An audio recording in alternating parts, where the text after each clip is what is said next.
আসসালামু আলাইকুম। আমি সৌদি আরব থেকে বলছি।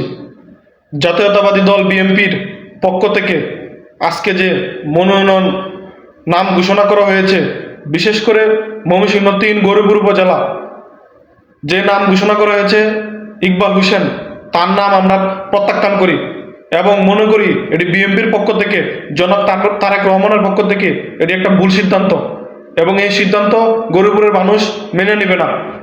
এই গৌরীপুর উপজেলার ভিতরে যদি কেউ মনোনয়ন পেয়ে থাকে, তাই একমাত্র সে ব্যক্তি হলো জনাব আহমেদ তাইবুর রহমান হিরণ। তার কোনো বিকল্প নেই।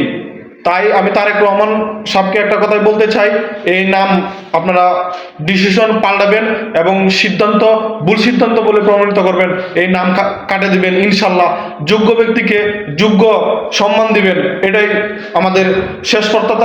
এবং গৌরীপুরের মানুষ হিরণ সাহেব ছাড়া কোনো মানুষ দানের শীষের পক্ষ থেকে নমিশন পাবে না, সেটা সবাই চায়।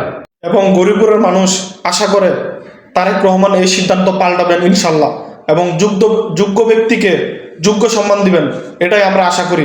মনোনয়ন দেওয়ার মধ্য দিয়ে তারেক রহমান যে কথা বলেছেন তার সাথে একটু মিল নাই। তিনি বলেছেন ত্যাগী ব্যক্তিকে নমিশন দেওয়া হবে, কিন্তু যে ব্যক্তির নাম ঘোষণা করা হয়েছে তিনি কোনোভাবেই ত্যাগী নাই। ত্যাগী গৌরীপুর উপজেলার মধ্যে একটাই নাম, জনাব আহমেদ তাইবুর রহমান হিরণ।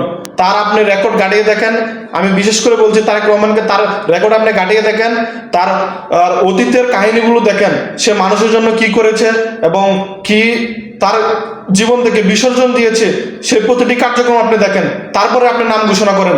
এই নাম আমরা মানব না।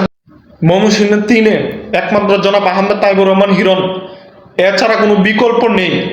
আপনার সিদ্ধান্ত জনাব তারেক রহমান এবং ফখরুল ইসলাম আলমগীর, আপনার সিদ্ধান্ত, আপনি এটি ভুল সিদ্ধান্ত দিয়েছেন। আমরা গৌরীপুরের মানুষ, সর্বস্তরের জনগণ মনে করে আপনি এই সিদ্ধান্ত পাল্টাবেন এবং যোগ্য ব্যক্তিকে যোগ্য সম্মান দিবেন, এটা আমাদের আশা ইনশাল্লাহ।